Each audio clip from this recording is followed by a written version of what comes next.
인간은 세상에 태어나면서부터 큰 상처를 안고 태어납니다. 심리학자들은 이것을 출산의 상처라고 그럽니다. 아이들이 태어나자마자 우는 것은 바로 이 상처 때문이라는 것입니다. 그리고 세상을 살아가면서 우리는 많은 상처를 안고 이 세상을 또 하루하루 살아가는 인생입니다. 우리 가운데 마음의 상처, 또 육신의 질병의 상처가 없는 사람이 누가 있겠습니까? 우리는 이런 생각을 하지요. 왜 내게만 이런 상처가 있어? 왜 내 마음만 이렇게 아파? 왜 나만 남 모르게 이렇게 울어야 해? 이렇게 말하지만, 그러나 우리 대부분의 사람들은 모두가 다 한결같은 상처가 있습니다.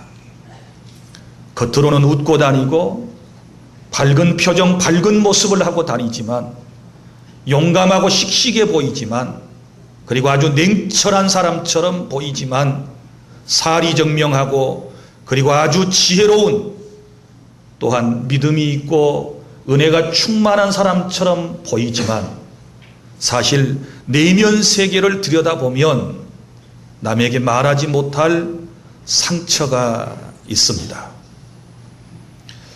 육신의 상처는 쉽게 치유가 됩니다.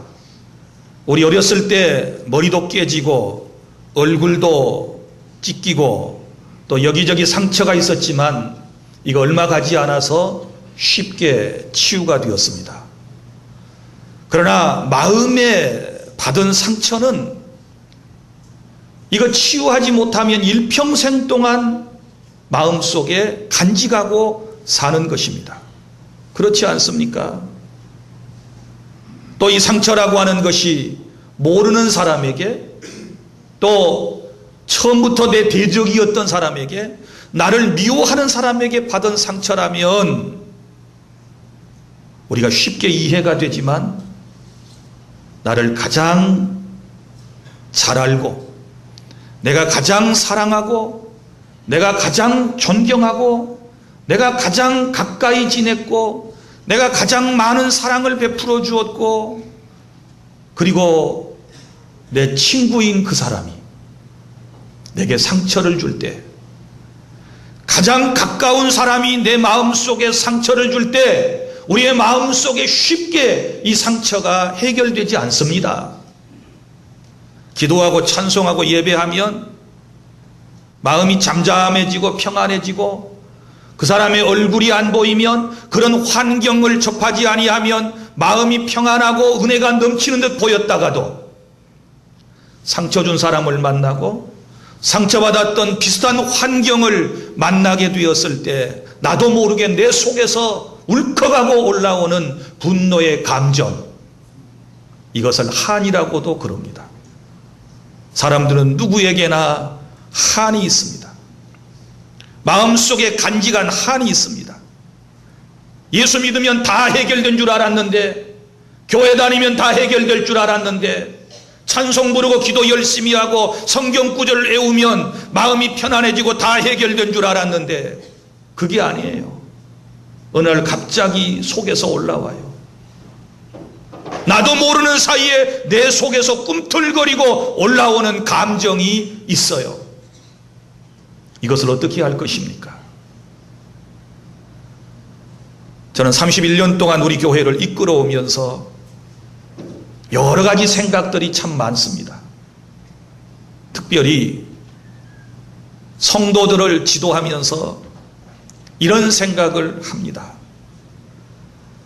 우리 주 안의 모든 성도들이 다 마음이 평안하고 행복하고 감사한 삶의 모습으로 살아가야 되는데, 또 그리고 사역을 하는데도 그렇게 해야 되는데, 어느 날 그렇게 믿었던 분들이 갑자기 전혀 다른 모습으로 나타날 때가 있습니다. 지극히 성경적이고 지극히 기도하는 사람이고 영적인 사람이고 그리고 은혜와 성령이 충만한 사람인 줄 알았는데 어느 순간에 자기 자신도 절제하지 못하는 무언가 욱 올라오는 감정을 표출하고 그런 표정과 그런 말들을 하는 것들을 보았을 때 아하, 아직 내적인 치유가 일어나지 않았구나. 마음에 아직도 상처가 있구나. 아직도 해결하지 못한 것들이 마음속에 남아있구나. 이런 생각을 가지면서 정말 교회를 건강한 교회로 만들기 위해서는 각자의 내면 세계 속에 있는 이 상처를 하나님의 말씀으로 성령의 역사하심을 통하여 치유하는 것이 급선무이겠구나 라고 하는 생각을 갖습니다. 사랑하는 주안의 성도 여러분, 오늘 여러분의 마음속에 감추어진 상처들이 무엇입니까?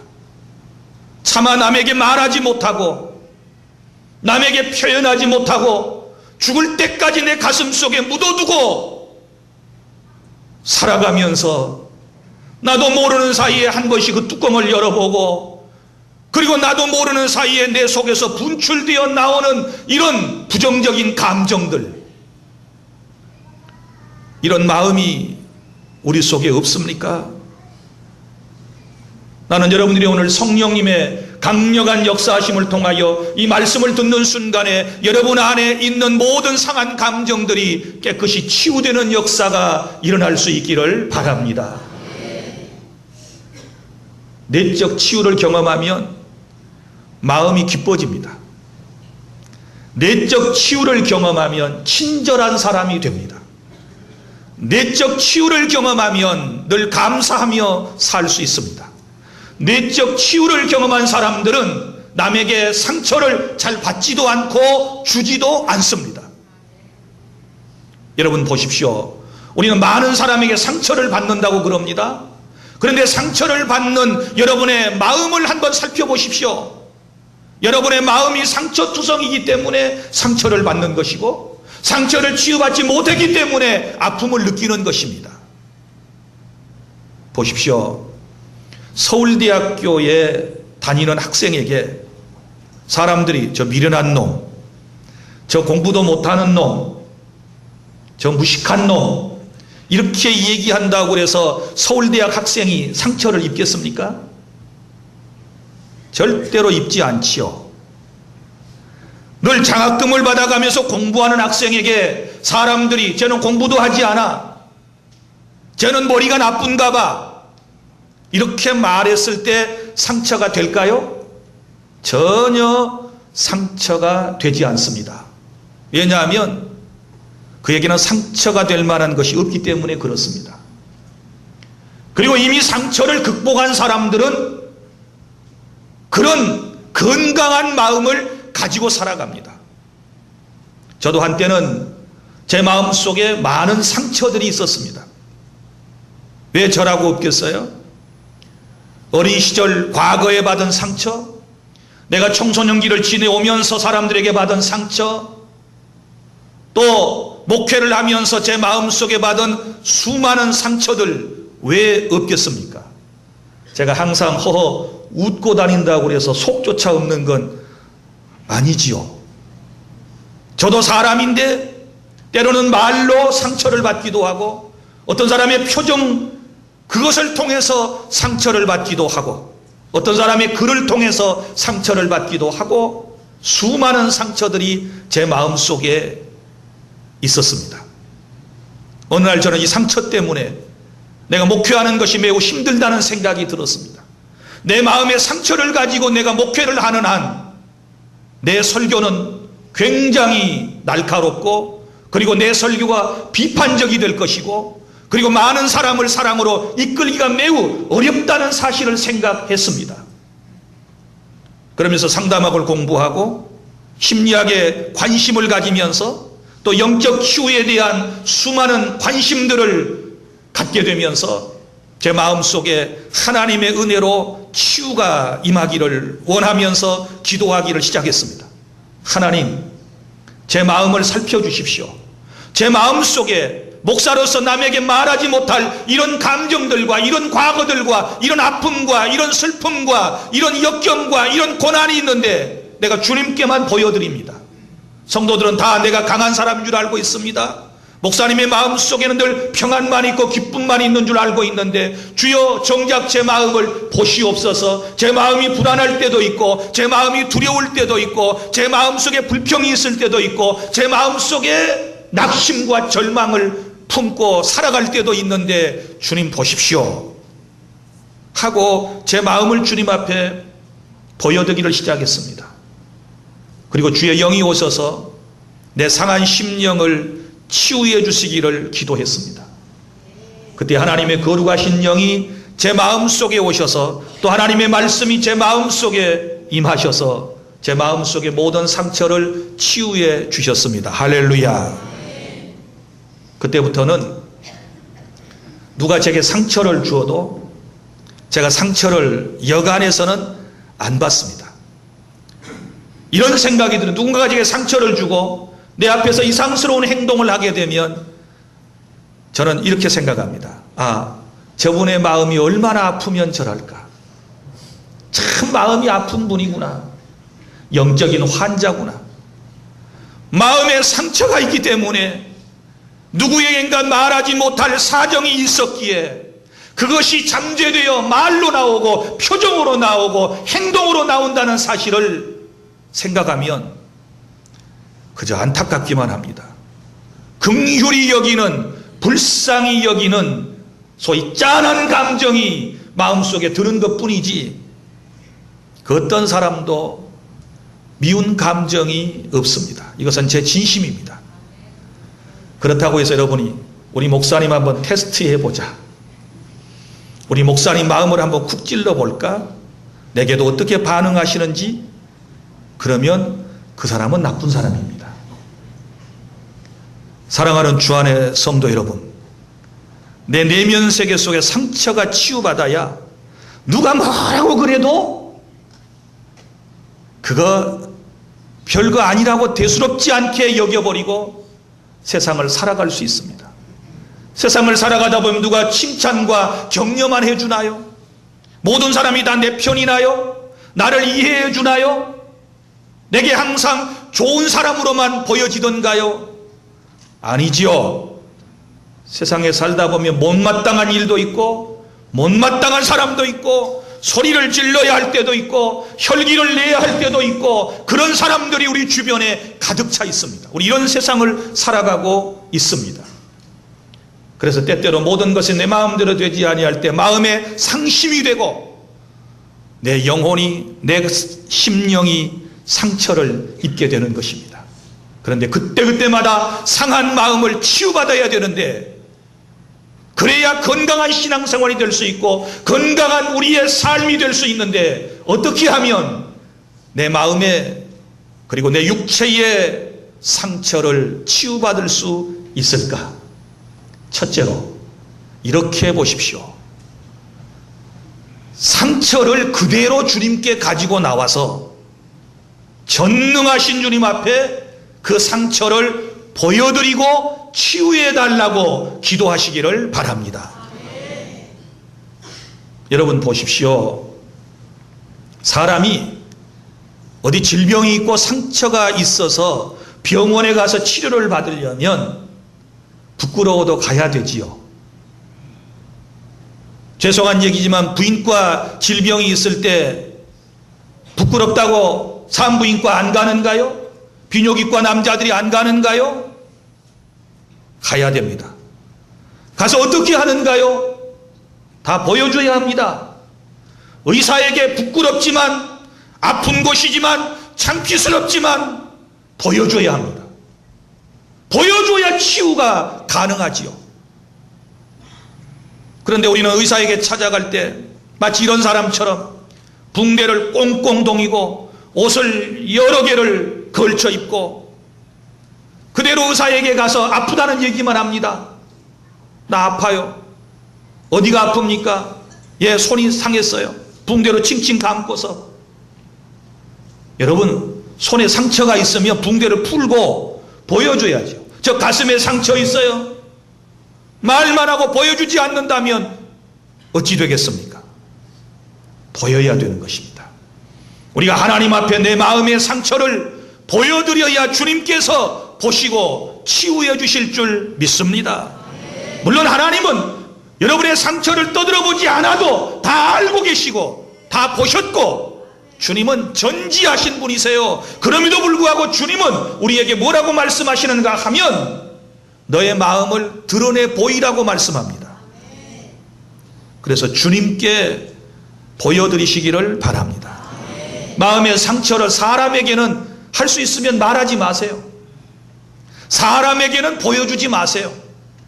사람들은요, 여러분의 상처를 보면 처음에는 짠한 감정을 갖고 안타깝게 생각하지만 나중에는요, 그것 때문에 어려움을 겪게 돼요.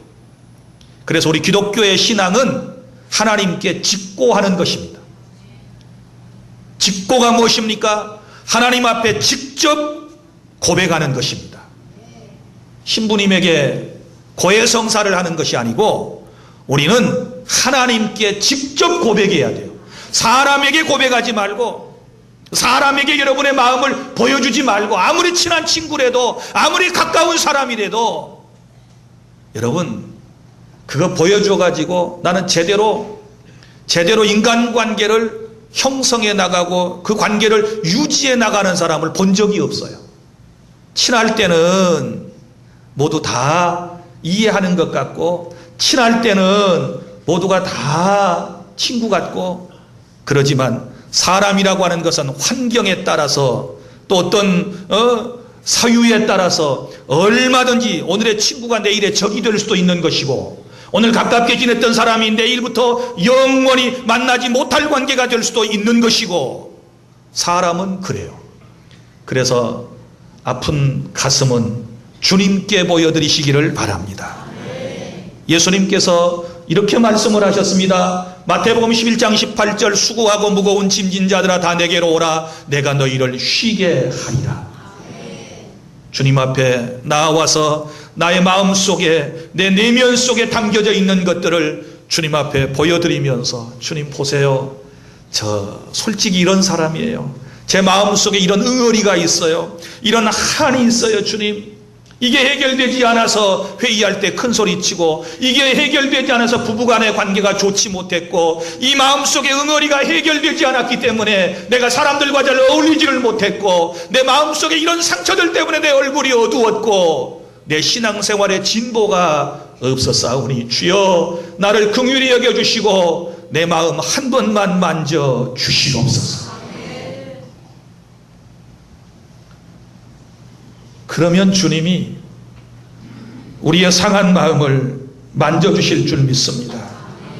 아픈 상처 부끄러워하지 말고, 다 있어요. 부끄러워하지 말고, 그거 자꾸 붕대로 더 칭칭 감으려고 하지 말고, 옷도 많이 껴입어가지고 그거 감추려고 하지 말고, 그러면 그럴수록 속에서는 더 골마 터지는데, 속 시원하게 주님 앞에 나와서 부르짖어 간구하며 눈물로 통곡하고 자복하며 주님 제 마음 보시옵소서 기도하면 마음이 시원해질 것이고, 주님의 따스한 손길이 나를 어루만지고 계심을 여러분 모두가 경험하게 될 것입니다. 마태복음 9장 12절에 건강한 자에게는 의원이 쓸데없고 병든 자에게라야 쓸데있느니라. 내가 의인을 부르러 온 것이 아니요 죄인을 불러 회개시키러 오셨다라고 주님께서 말씀을 하셨습니다. 우리가 병들었기 때문에, 우리가 상처가 있기 때문에, 우리에게 아픔이 있기 때문에 주님이 우리에게 필요한 것입니다. 우리 주님은 이 땅에 오셔서 의로운 사람, 건강한 사람, 많이 배운 사람, 부자, 권세자들만 찾아주신 것이 아니라 상처 입은 사람들을 주님께서 찾아주셨습니다. 육신의 질병으로 고통받는 한센인, 시각장애인, 잘 걷지 못하는 분들, 구걸하는 사람들, 귀가 잘 들리지 않는 사람들, 귀신 들려 고통당하는 그 영혼들을 주님께서 찾아주시고 그들의 상처를 영육간에 치유해 주신 줄로 믿습니다.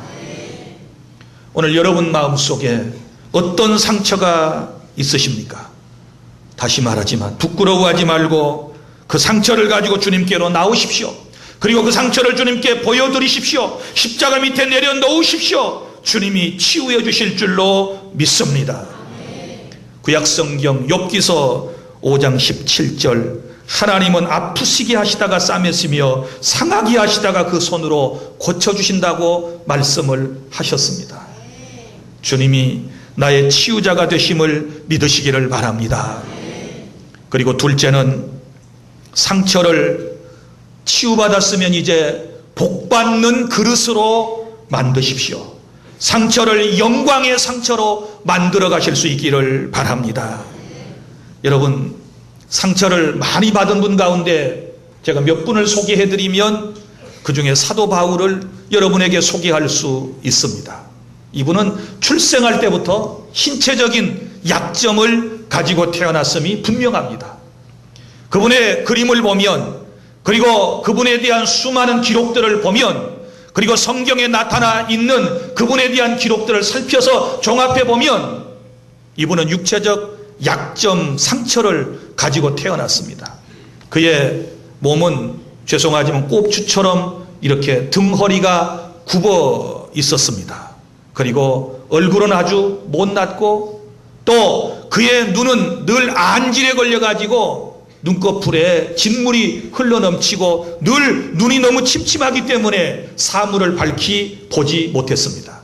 이것은 틀림없이 태어날 때부터 그에게 엄청난 상처였습니다. 아마 사도 바울은 이런 상처를 극복해 나가기 위해서 더 열심히 공부를 했는지도 모릅니다. 그래서 당대에 가장 유명하다고 하는 가말리알 문화에서 최고의 학문을 그는 연마했습니다. 그리고 또 종교적으로도 자기의 상처, 이런 약점들을 커버하기 위해서 유대교에 심취해가지고 성경을 열심히 공부하고 그리고 유대교 신자로서의 최선의 삶을 다 했습니다. 그러나 그의 마음속의 상처는 지워지지 않았습니다. 이러다가 부활하신 예수 그리스도를 다메섹에서 만나고 난 이후에 그의 마음속의 상처가 치유되면서 예수 그리스도를 만남을 통하여 그의 삶이 변화를 일으키기 시작했는데 이제 그는 그러한 상처투성이인 몸을 가지고 복음을 전하는 귀한 사역을 감당하게 됩니다. 여러분, 하나님의 종으로 사역을 감당하면 상처가 없을까요? 아니에요. 주의 종들에게는 엄청난 상처가 있어요. 그러니까 마음이 약한 사람들은 주의 종 사역자가 될 것을 꿈을 꾸지 말아야 돼요. 주님의 은혜가 아니면 안 돼요. 걸핏하면 삐지고 걸핏하면 상처 입고 걸핏하면 얼굴이 푸르락 파르락 하고 해가지고는 사역자가 될 수 없어요. 사도 바울은 보십시오. 누구에게 상처를 사역자로서 또 받습니까? 부활하신 예수 그리스도를 다른 사람에게 증언하다가 자기 동족 유대인들에게 엄청난 공격을 받습니다. 얼마나 많은 비난을 받는지 모릅니다. 때로는 사람들이, 자기 동족들이 돌을 들어서 자기를 쳐 죽이려고 했을 때에 그는 몰래 도망을 가야 했습니다. 심지어 엄청난 무고인 그에게 종교적인 어떤 누명을 씌워가지고 그를 감옥에 가게 했습니다. 예루살렘에서도 감옥에 들어간 적이 있습니다. 빌립보에서도 감옥에 들어간 적이 있습니다. 로마에도 감옥에 가 있었습니다. 이것은 상처지요. 이방 민족에게 받는 상처가 아니라 자기 민족에게 받는 상처. 유대교 신자들이 누구입니까? 예전에 자기와 함께 회당에서 함께 하나님을 섬겼던 사람들이고 자기와 함께 성경을 공부했던 사람이고 하나님을 섬겼던 자기 동족 유대인들이 자기에게 돌을 던질 때 얼마나 마음의 상처가 컸겠습니까? 이런 상처 때문에 바울도 한때는 괴로워했을 것입니다. 정말 자기 유대민족을 사랑하는데 그의 서신에 보면 이런 것들이 잘 나타나 있지 않습니까? 나는 내 민족이 먼저 구원받기를 원한다. 우리 유대인들이 먼저 구원받기를 원한다. 솔직하게 그는 감정을 드러낼 정도로 그렇게 자기 민족을 사랑했는데 사랑하는 사람들로부터 상처를 입게 되었으니 이것이 큰 아픔이 되는 것입니다. 우리도 그렇지요. 사랑하는 사람에게 받는 상처가 커요. 그래서 로마 감옥에 갇혔을 때 한때는 감옥 밖의 성도들에게 여러분 나를 위해서 기도해 주시오. 내가 이 감옥에서 속히 나갈 수 있도록 기도해 주시오. 이렇게 부탁을 할 정도로 그도 상처를 안고 살았습니다. 그런데 사도 바울은 이 상처를 영광스럽게 어느 날부터 만들어가기를 시작합니다. 로마 감옥에 있던 어느 날 그의 마음속에 하나님의 놀라운 은혜가 임하기를 시작했고 그는 하나님의 뜻을 깨닫기를 시작했습니다. 빌립보 1장 12절에 그가 로마 감옥에서 이런 고백을 했습니다. 나의 당한 일이 도리어 복음 전파의 진전이 되었다고 간증을 하고 있습니다. 나의 당한 일은 자기가 감옥 속에 들어가게 된 이 일이 복음 전파의 진전이 되었다. 무슨 얘기입니까? 이런 얘기입니다. 바울이 감옥에 갇혀 있을 때 그를 지키는 사람을 시위대라고 그럽니다. 그냥 보초라는 말을 쓰지 않았고 시위대라고 하는 말을 쓴 것은 이 시위대 대원들이 모두가 다 귀족들입니다.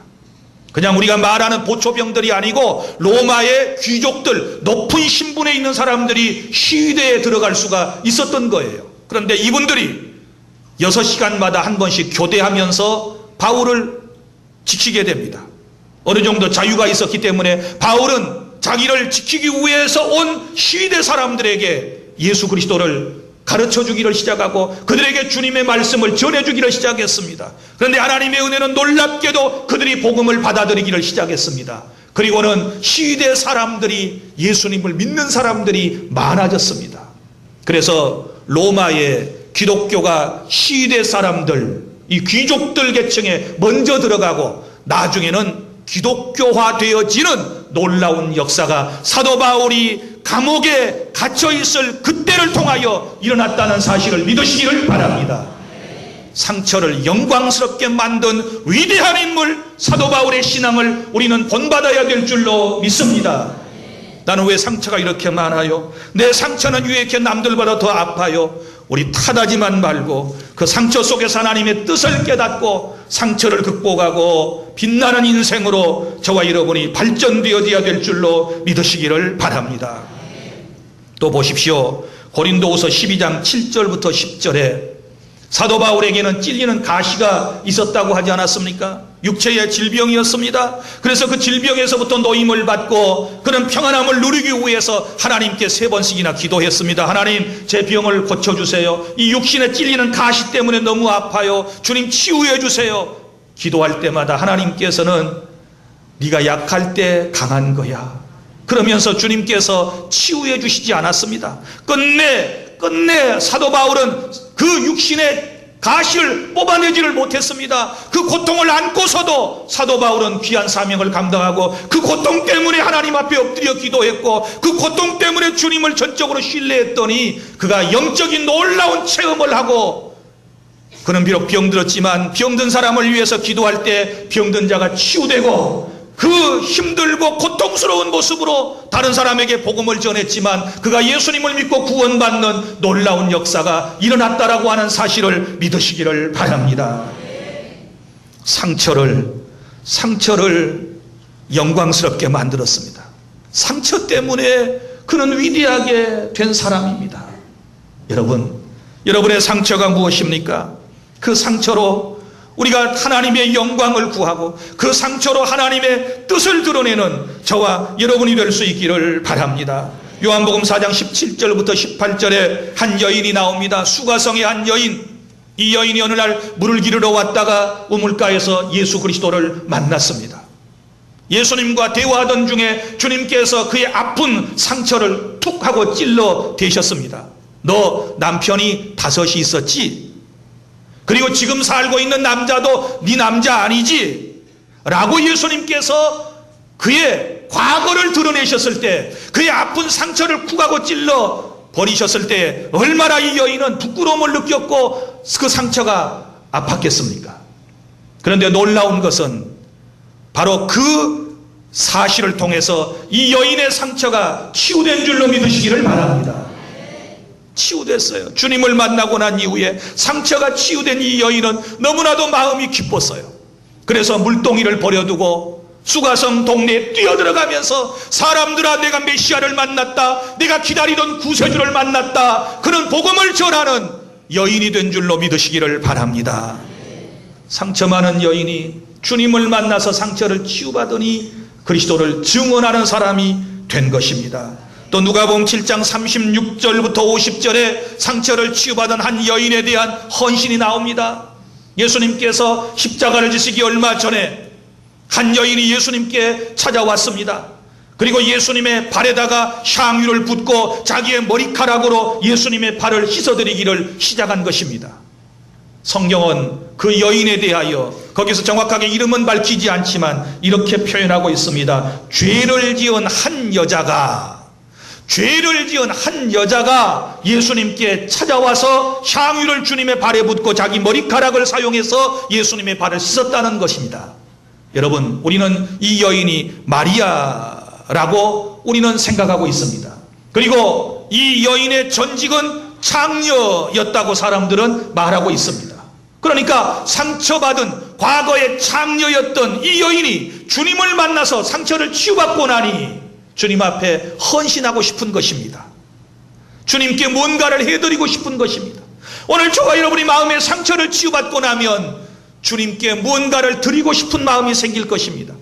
무언가를 주님 앞에 헌신하고픈 마음이 우리 속에서부터 일어나게 될 줄로 믿으시기를 바랍니다. 아무도 내 마음 모르는데, 아무도 내 사정 모르는데, 아무도 나를 위해 줄 사람이 없는데, 아무도 나를 이끌어 줄 사람이 없는데, 아무도 내 편이 없는데, 아무도 내게 따뜻한 말 한마디 건네줄 사람이 없는데, 주님이 내게 찾아오셔서 나를 만져주셨고 나를 치유해 주셨다는 사실을 믿을 때에 우리는 주님을 향하여 무언가를 해야 되겠다는 이런 마음이 생기게 될 줄로 믿습니다. 예배는 이런 감정으로, 이런 감동을 가지고 드려야 될 줄로 믿습니다. 일본의 유명한 가가와 도요이코라고 하는 사람이 있었습니다. 이 사람은 상처투성이인 사람입니다. 이 사람의 어머니는 기생 출신이었고 그리고 첩의 아들로 그는 태어났습니다. 그는 어렸을 때부터 첩의 아들로 태어났기 때문에 형제들로부터 집안에서 많은 상처를 받고 자라났습니다. 설상가상으로 그에게 폐결핵이라고 하는 것이 찾아왔습니다. 그 이후에 합병증으로 안질병에 걸렸고 척수염에 걸렸고 치질에 걸렸고 축농증, 심장병, 그리고 간장이 망가져가지고 엄청난 고통을 당해야 했습니다. 그러던 중에 그는 예수 그리스도를 만났습니다. 상처투성이인 그가, 육체가 망가질 대로 망가져버린 그가, 영육의 고통 가운데 살아가던 그가 예수 그리스도를 만나고 난 이후에 그의 마음속에 상처가 치유되자 내가 어떻게 이 은혜를 갚을까 생각하다가 상처투성이의 몸으로 고베의 빈민촌 속에 들어가서 14년 동안 그곳에서 그리스도의 사랑을 증언하면서 살게 됩니다. 그때 그의 모습을 보고 공장 직공 출신인 지하루라고 하는 여인이 이제 눈이 뜨여져서 서로 사랑을 하게 되고 결국은 가가와 도요이코와 결혼을 하게 됩니다. 그리고는 이제 두 사람이 그 빈민촌 사람들을 예수님의 심정을 가지고 섬기기를 시작했습니다. 나중에 가가와 도요이코는 이렇게 말했습니다. 내 아내는 빈민촌 속에 일하는 식모입니다. 사람들에게 소개할 때마다 내 아내는 식모입니다. 이렇게 소개를 했습니다. 자기 아내를 식모라고 소개할 때 상처가 될까요? 즐거워서 기뻐서 하는 일인데 무슨 상처가 되겠습니까? 상처가 치유된 사람에게는 그 어떤 말도 상처가 되지 않는다는 사실을 여러분 믿으시기를 바랍니다. 여러분, 상처 때문에 상처 입은 사람들을 위로할 수 있었고 자기 안에 상처가 있었기 때문에 상처 입은 사람들의 마음을 헤아릴 수가 있었던 것입니다. 눈물의 빵을 먹어본 사람이 눈물의 빵을 들고 있는 사람들의 마음을 헤아릴 수 있는 줄로 믿으시기를 바랍니다. 나는 우리 주 안의 모든 성도들이 상처만을 탓하지 말고 상처 속에서 눈물만 흘리지 말고 상처를 영광스럽게 바꾸어 나가는 위대한 그리스도인들이 되실 수 있기를 바랍니다. 사랑하는 주 안의 성도 여러분, 오늘 여러분에게 어떤 상처가 있습니까? 남에게 말하지 못할 상처가 있으십니까? 이제 그 상처를 하나님 앞에 가져오십시오. 그리고 그 상처를 주님 앞에 다 보여드리십시오. 그리고 그 상처가 치유받기를 위해서 기도하십시오. 그리고 상처가 다 치유됐다라고 느껴지면, 아니 상처가 치유되지 않았을지라도 이제는 그 상처를 여러분 영광스럽게, 그리고 그 상처를 빛나도록 여러분이 만들어 가실 수 있기를 바랍니다. 하나님은 아프시게 하시다가 싸매시며 상하게 하시다가 그 손으로 고치신다고 욥기서 5장 18절에 말씀을 하셨고, 에스겔 34장 16절 상한 자를 내가 싸매어주며 병든 자를 내가 강하게 하리라. 오늘 말씀에 상심한 자들을 고치시며 그들의 상처를 싸매시는 도다. 이런 은혜가 우리 모두에게 임할 수 있기를 바랍니다. 우리 한번 따라할까요? 하나님은 사랑이십니다. 하나님은 나의 상처를 치유하셨습니다. 나는 행복합니다. 나는 상처받지 않습니다. 나는 누구에게도 상처를 줄 수 없습니다. 할렐루야. 기도하겠습니다.